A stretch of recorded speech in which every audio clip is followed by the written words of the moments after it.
I went through my collection. I'm like, you know what? I have one that I think not a lot of people have heard of. And it's one of those After Dark Horror Fest titles, one of the 8 films to die for. And it was released in 2006, I believe. And it is Wicked Little Things. I love that cover. That creepy girl walking through the forest. It almost looks like The Ring.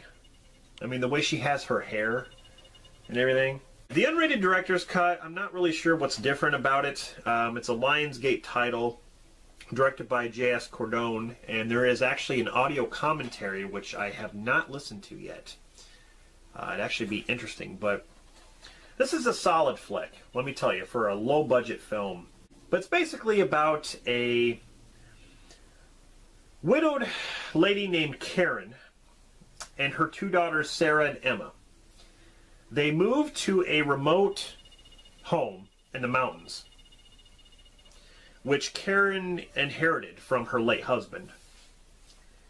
And they find out that the house is actually located near an old mine. And there was a tragedy that happened at this mine. A bunch of kids were buried alive. So there's some pretty good storytelling. I like that. I like the story of you know, how they tell about the kids being buried. So you have an idea what's going to happen. You know, at night, these kids come out of the mine and start killing people different ways. The kids, you can actually see, I don't know if you guys can see that.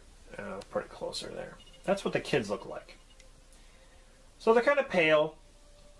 You know, they have some dirt on their face, like, you know, because they were buried alive, but they use all different kinds of weapons, and I thought the effects were really good, and the acting is not too bad. At night, when they're at the house, weird things start to happen. They start to hear noises, they start to see things outside, and pretty soon, when, you know, when the children appear, that's when all hell breaks loose. This movie was a lot of fun. It's definitely a lot of fun, and I believe I got this at Family Video for like $1, because the 8 films to die for, they had like 8 films lined up on the shelves, you know, because it's part of the series, and not all of them are good, but you know, you just have to pick the right ones, I guess. This one is actually decent out of the series, but yeah, I believe I got it for like $1, and I'm not even sure how rare this movie is, or if it's even available online. I'm not even sure. I know there's definitely not a Blu-ray release of it, but yeah, like the supernatural aspect, of course, is the dead children that come out of the mine to kill people, and then of course the slasher aspect is, you know, the way the weapons they use, and it feels like a typical kind of slasher film in that regard. So yeah, this is a decent flick. If you can get your hands on it, I would say buy it, definitely. If there's a way you can watch it, definitely check it out. Wicked Little Thing.